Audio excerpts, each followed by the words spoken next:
Hello everyone, बहुत बहुत स्वागत है आपका आज की एजुकेशनल वीडियो पे।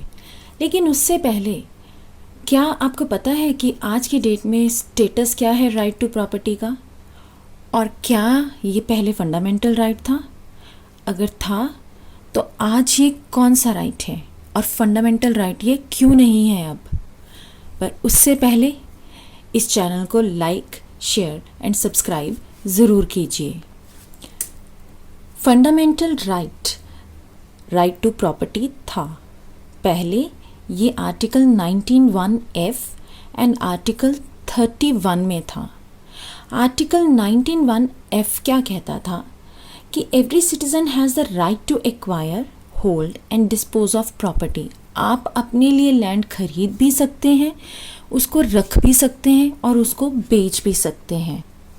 एंड आर्टिकल 31 कहता था चाहे वो सिटीज़न ऑफ द कंट्री है और नहीं है, दोनों केसेस में किसी भी पर्सन को उसकी प्रॉपर्टी से नहीं निकाला जा सकता सिवाय लॉ के थ्रू। यानी जैसे कि कोई प्रोजेक्ट चल रहा है और गवर्नमेंट को लैंड ऑन करनी है तो वो उसकी मर्ज़ी चाहिए पहले पर्सन की कि वो अपनी लैंड जो है अगर देना चाहता है किसी पर्पज़ के लिए, थ्रू लॉ प्रोसेस उससे गवर्नमेंट ले सकते हैं। और किसी की प्रॉपर्टी गवर्नमेंट ले सकती है लेकिन दो कंडीशंस में। एक तो चाहे उनको जो है वो प्रॉपर्टी शायद पब्लिक पर्पस के लिए चाहिए, एंड सेकेंड पर्पस ये हो सकता है कि अगर उनसे उनकी लैंड ली गई है तो उनको प्रॉपर कॉम्पनसेशन यानी कि एक अमाउंट मनी की जो है वो दी जाए। लेकिन राइट टू प्रॉपर्टी को डिलीट करने का फंडामेंटल राइट से क्या रीज़न था? रीज़न था कि हमारा प्रियम्बल जो है वो एक सोशलिस्ट स्टेट इंडिया को बनाने पे जोर देता है, और ये वाला आर्टिकल जो है right to property, article 91(f) और आर्टिकल 31, ये दोनों ही उसके रास्ते में एक तरह का हिंड्रेंस थे, एक तरह का ऑब्स्टिकल थे। इसको रिमूव करने इतना आसान नहीं था।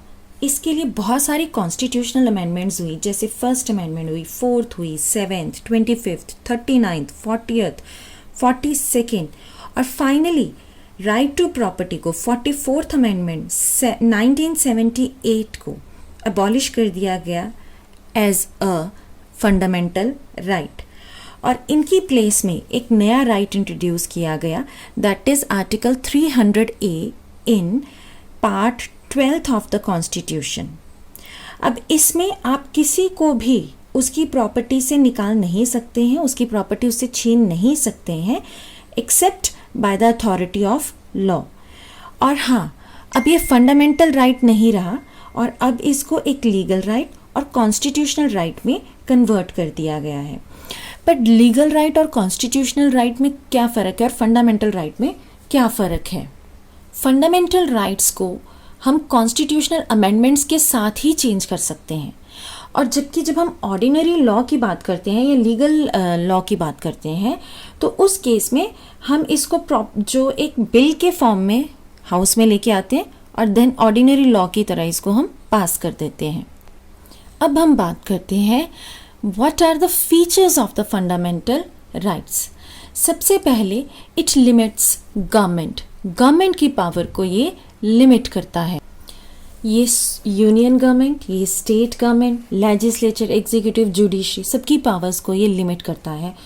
कोई भी इसके ऊपर कोई ऐसा एक्शन या लॉ नहीं बना सकते जिनसे कि लोग अपने फंडामेंटल राइट्स को इंजॉय ना कर सकें। Second, not absolute. ये राइट्स परमानेंट नहीं है, मतलब कि अगर कोई ऐसी सिचुएशन इमर्ज हो जाती है जिससे कंट्री की सिक्योरिटी या इंटरेस्ट स्टेक पे है तो उस टाइम पार्लियामेंट इन लॉज को लिमिट कर सकता है लोगों के इंटरेस्ट के लिए, सोसाइटी के इंटरेस्ट के लिए या प्रोटेक्शन ऑफ द कंट्री। जैसे कोविड के टाइम पे आर्टिकल 21 था लेकिन बाकी सारे के सारे जो हैं वो हमसे सस्पेंड कर दिए गए थे। नेक्स्ट इम्पॉर्टेंट फीचर है that it is equal for all. ये भारत के हर एक नागरिक के लिए है, और बहुत सारे ऐसे फंडामेंटल राइट्स भी हैं जो फॉरेनर्स पे भी अप्लाई होते हैं, सबके ऊपर इक्वली अप्लाई होते हैं, कोई डिस्क्रिमिनेशन नहीं है on the grounds of caste, creed, colour, religion, region, gender या प्लेस ऑफ बर्थ। तो जो भारतीय है उन सबको ये राइट्स हैं, मिल रहे हैं। और बहुत सारे राइट्स ऐसे हैं जो एलियंस को भी मिलते हैं, यानी जो भारतीय नहीं है। जैसे आर्टिकल 14 मिलता है एलियंस को, जैसे आर्टिकल 20 मिलता है, 21 है, 21A है, 22 है, 23, 24, 25, 26, 27, 28, ये सारे राइट्स जो हैं एलियंस को मिलते हैं। एंड वेयर एज हम इंडियंस की बात करते हैं कि हमारे पास क्या राइट्स है फिर बीइंग अ सिटीज़न, अगर सारे उनको मिल रहे हैं तो नहीं। हमारे पास आर्टिकल 15 है, 16 है, 19 है, 29 है, 30 है। ये वो आर्टिकल्स हैं जो हमें मिल रहे हैं, लेकिन वो फॉरेनर्स को नहीं मिलते हैं। Next is justiciable in nature. हमारे फंडामेंटल राइट्स को कौन प्रोटेक्ट कर रहा है? हमारे फंडामेंटल राइट्स को कोर्ट्स प्रोटेक्ट कर रही हैं। तो इसीलिए अगर कभी हमें लगता है कि हमें हमारे फंडामेंटल राइट्स पूरी तरह से इंजॉय नहीं करने दिए जा रहे हैं, तो इस केस में इसका सेफगार्ड बनकर कौन आगे आता है? कोर्ट। हमारे पास आर्टिकल 32 है जिसका हम इस्तेमाल करके अपने रिट्स का यूज़ करके फंडामेंटल राइट्स को एंजॉय कर सकते हैं, अगर किसी कंडीशन में हमें उसको एंजॉय नहीं करने दे रहा। Except any reason in the interest of the nation और द सोसाइटी, फंडामेंटल राइट्स ऐसे सस्पेंड नहीं होते हैं। नेक्स्ट फीचर है इसका इम्पॉर्टेंट, जो मैं आपको ऑलरेडी एक्सप्लेन कर भी चुकी हूँ कि ये डिफ्रेंशिएट करता है कि आप सिटीज़न हैं या एलियन हैं। तो ये कुछ राइट्स मेंशन है, आर्टिकल्स मेंशन है जो हम इंजॉय करते हैं, लेकिन वो नॉन इंडियंस इंजॉय नहीं करते हैं। फिर हमारे फंडामेंटल राइट्स जो हैं उसको सिर्फ पार्लियामेंट ही अमेंड कर सकती है, ये अथॉरिटी किसी स्टेट गवर्नमेंट के पास नहीं है। पार्लियामेंट इसको अमेंड कर सकती है बाय एन कॉन्स्टिट्यूशनल अमेंडमेंट। कोई ऑर्डिनरी लॉ या बिल पास करके इसको अमेंड नहीं किया जा सकता। अब हम बात करते हैं about the criticisms of the fundamental rights. अगर हम फंडामेंटल राइट्स की बात करते हैं तो वो हमें कल्चरल राइट्स दे रहा है, सोशल राइट दे रहा है, एजुकेशनल राइट दे रहा है, लेकिन वो हमारे को इकोनॉमिक राइट्स नहीं दे रहा। राइट टू वर्क हमारे पास नहीं है इसके अंडर। सो बहुत सारे इवन सोशल राइट्स में इसमें इंक्लूडेड नहीं है। कोई ऐसा प्रोविज़न नहीं है जिससे पर्सन को सोशल और इकोनॉमिक राइट्स मिल रहे हों, जैसे राइट टू रेस्ट हो या राइट टू एम्प्लॉयमेंट हो। ये राइट्स अपने सिटीजन्स को जो है डेमोक्रेसी की एडवांसमेंट के लिए बहुत ज़रूरी हैं, which are not mentioned in this. The another point is this कि इनको सस्पेंड किया जा सकता है ड्यूरिंग एमरजेंसी। अगर आर्टिकल 352 इम्प्लीमेंट हो जाता है, 356, 59 इम्प्लीमेंट होता है, 359 अगर इम्प्लीमेंट हो जाता है तो उस केस में हमारे फंडामेंटल राइट्स जो हैं वो सस्पेंड हो जाते हैं अंडर एमरजेंसी कंडीशंस। जो आर्टिकल 19 हमारे लिए बहुत इंपॉर्टेंट है वो तो ऑटोमेटिकली ही सस्पेंड हो गया अंडर दीज कंडीशंस। तो हमारे को जो इस कंडीशन में एग्जीक्यूटिव ज़्यादा पावरफुल हो जाता है और वायलेशन ऑफ डेमोक्रेटिक प्रिंसिपल्स हम इसको मानते हैं, क्योंकि जैसे ही एग्जीक्यूटिव ज़्यादा पावरफुल हो गया तो बहुत चांसेस हैं कि वो हमारी लिबर्टीज़ को ख़त्म कर दें, क्रश कर दें या अपनी लिबर्टीज़ का ओवर यूज़ या मिसयूज़ करना शुरू कर दें। नेक्स्ट क्रिटिसिज्म जो हम इसमें लेके आ रहे हैं that there are many limitations on it. बहुत सारी लिमिटेशंस इसके ऊपर जो है अप्लाई की गई हैं और आपको बहुत सारे ऐसे चैप्टर्स मिल जाएंगे फंडामेंटल राइट्स में जिनमें आप साथ साथ में जब पढ़ते हैं तो क्रिटिक्स कहते हैं ये तो वो सिस्टम है कि इंस्टीट्यूशंस जो हैं उन्होंने आपको एक हाथ से राइट्स दिए और दूसरे हाथ से उनको वापस ले लिया, क्योंकि बहुत सारी लिमिटेशंस, रिस्ट्रिक्शंस आपके ऊपर इम्पोज्ड हैं while using the fundamental rights. Next, हम फंडामेंटल राइट्स इंजॉय करने के लिए हैं completely on the mercy of parliament.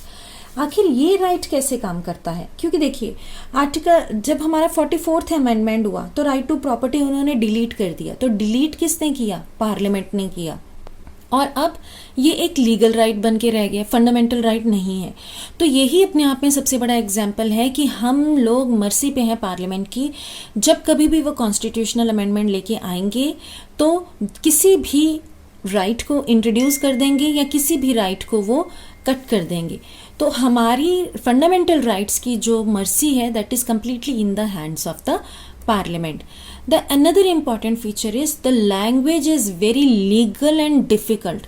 एक आम आदमी इसकी लैंग्वेज को समझ ही नहीं सकता है. वो इतनी लैंग्वेज लीगल इन्होंने beyond the understanding of one person इन्होंने यूज़ की हुई है इसमें. और यही रीज़न है कि कोर्ट्स हैं या लॉयर्स हैं या जजेस हैं वो इंटरप्रेट करते हैं कि क्या कह रहे हैं आपके फंडामेंटल राइट्स बेसिकली. और अगर हम कोई केस है कुछ भी है तो we can not basically understand by reading it क्योंकि language is very strict. Then supremacy of parliament. Parliament की सुप्रीमेसी कैसे है? जैसे एक बड़ा ही फेमस केशव भारती केस आया था. आगे हम लोग जब करेंगे अपने +2 के टॉपिक्स तो उसमें मैं आपको डिटेल में एक्सप्लेन करूँगी. तो सुप्रीम कोर्ट ने उसमें अपना रूल दिया था इन 1973. लेकिन फिर भी सुप्रीम कोर्ट के रूल पास करने से क्या होता है, वर्डिक्ट पास करने से क्या होता है, अमेंडमेंट तो जाके फिर भी पार्लियामेंट ने ही करनी है. हम तो हैं ही पार्लियामेंट की मर्जी पे. तो कोर्ट कोई भी वर्डिक्ट दे दे लेकिन इसमें जो भी चेंजेस और अमेंडमेंट लेके आनी है वो पार्लियामेंट के ही हाथ में है. स्पेशल स्टेटस फॉर माइनॉरिटीज़ को स्पेशल स्टेटस दिया गया है. देखो एक तो फंडामेंटल राइट्स जो हैं वो इसलिए इस्टेब्लिश किए गए हैं ताकि एक ऐसी सोसाइटी लेके आई जा सके जिसमें इक्वालिटी रहे और सबको ही डेवलपमेंट का चांस मिले.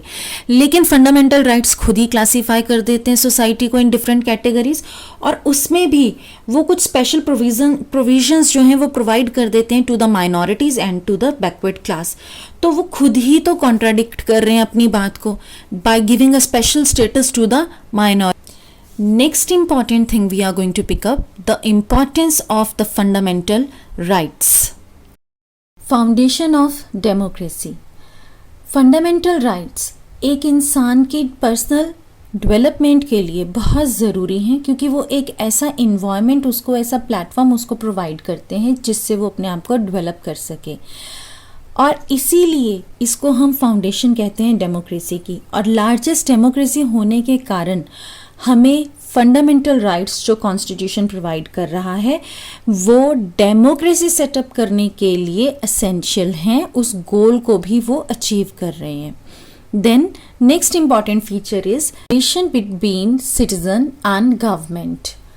अब जब हम सिटीजन एंड गवर्नमेंट के रिलेशन के बीच की बात करते हैं तो इसका मतलब ये हुआ कि कुछ ऐसी कंडीशंस को ये प्रोवाइड करते हैं फंडामेंटल राइट्स जो स्टेट है एक वेलफेयर स्टेट में कन्वर्ट हो जाती है ताकि वो लोगों के भले के लिए काम करे और सिटीजन्स की इंडिविजुअल को अपना किसी तरह से भी कोई राइट या कोई भी फ्रीडम को सेक्रीफाइस नहीं करना पड़ता है when it matters to the fundamental rights.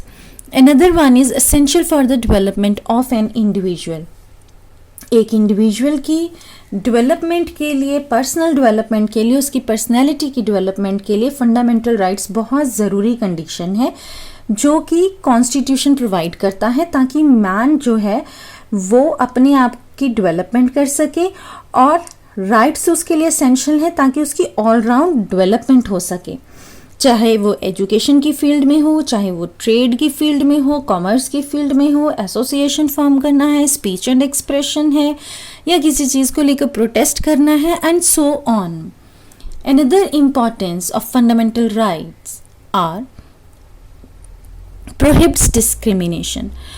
Constitution इस चीज़ की बात करता है, फंडामेंटल राइट्स जब वो हमें देता है कि कोई भी डिस्क्रिमिनेशन किसी भी ह्यूमन बीइंग के साथ किसी भी ग्राउंड पे नहीं होंगे.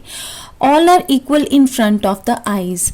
चाहे वो किसी भी कास्ट, रिलीजन, रीजन से क्यों ना बिलोंग करता हो, सबको ही फंडामेंटल राइट्स एक साथ मिलते हैं. Then the protection of the rights of minorities. क्योंकि माइनॉरिटीज़ जो हैं उनके राइट्स काफ़ी हद प्रिजर्व करता है जिससे कि वो अपनी लैंग्वेज को, कल्चर को, स्क्रिप्ट को वो फॉलो भी कर सकें और प्रिजर्व भी करके रख सकें. और उनको ऐसी कंडीशंस जो हैं वो प्रोवाइड की जाती हैं कि वो अपनी एजुकेशनल जो इंस्टीट्यूशंस हैं उनको सेटअप कर सके, अपनी मर्जी से वहाँ पे वो स्टाफ रख सके.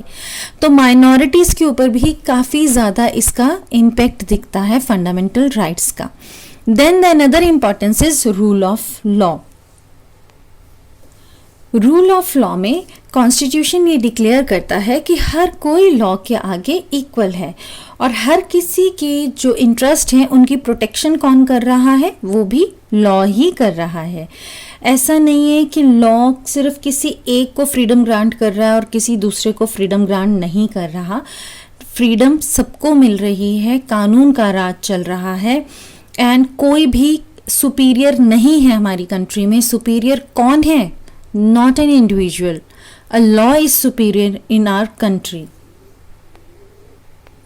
नेक्स्ट इम्पॉर्टेंस हम चलते हैं देखने के लिए, वो है प्रमोट्स सेकुलरिज्म। इसमें सेकुलरिज्म की भी बात की गई है। इंडिया प्लेज लेता है कि वो एक सेकुलर स्टेट बनेगा और हर एक रिलीजन के लोगों को अपने रिलीजन को मानने की, प्रैक्टिस करने की, प्रीच करने की पूरी फ्रीडम है। यहाँ तक कि वो चाहे तो कोई भी अपना रिलीजियस सेरेमनीज कर सकते हैं या अपने रिलीजियस इंस्टीट्यूशंस को मेंटेन भी कर सकते हैं एंड अपने कोई भी पर्टिकुलर रिलीजन को प्रमोट कर सकते हैं। और सबसे बड़ी बात है कि यहाँ पे कोई भी स्टेट रिलीजन नहीं है। नेक्स्ट इम्पॉर्टेंस है कि ये फाउंडेशन स्टोन ले डाउन करता है फॉर इक्वेलिटी। इक्वेलिटी चाहे हम बोले in terms of social equality, चाहे हम बोल रहे हैं कि द सोशल जस्टिस, तो हर एक पर्सन के लिए फंडामेंटल राइट्स किसी ना किसी तरह से हेल्पफुल हो रहे हैं for the all round development. Equality is also maintained there. हमारा कॉन्स्टिट्यूशन एडुक्वेट प्रोविजंस जो है वो प्रोवाइड करता है ताकि हमारे फंडामेंटल राइट्स जो हैं वो सेफ हो सकें और हर किसी को सफिशेंटली मौका मिले इन्हें एंजॉय करने के लिए। और हमें प्रॉमिस किया जाता है कि आपको डेमोक्रेसी को और ज़्यादा स्ट्रांग बनाने के लिए ये राइट्स जो हैं वो प्रोवाइड किए गए हैं। And also at the end ये भी इंश्योर करता है कि जो इंडिविजुअल है वो अपनी डिग्निटी और रिस्पेक्ट को सोसाइटी में इंश्योर कर सके। ये फंडामेंटल राइट्स तो सबको मिल रहे हैं, बहुत कुछ एलियंस को भी मिल रहा है, लेकिन इसके अलावा भी बहुत सारे राइट्स हैं जिनको हम लीगल राइट्स या कॉन्स्टिट्यूशनल राइट्स के नाम से जानते हैं। जैसे टैक्स कलेक्शन, वो अथॉरिटी सिर्फ और सिर्फ लॉ के पास है अंडर आर्टिकल 265 कि वो हमसे टैक्स कलेक्ट कर सकते हैं। या जैसे कि हमने 300A की बात की कि राइट टू प्रॉपर्टी, हमारे पास हक है कि हम अपनी प्रॉपर्टी को सेव कर सकें और अगर हमारी प्रॉपर्टी गवर्नमेंट लेती भी है तो उसके बदले में हमें कॉम्पनसेशन मिल सके।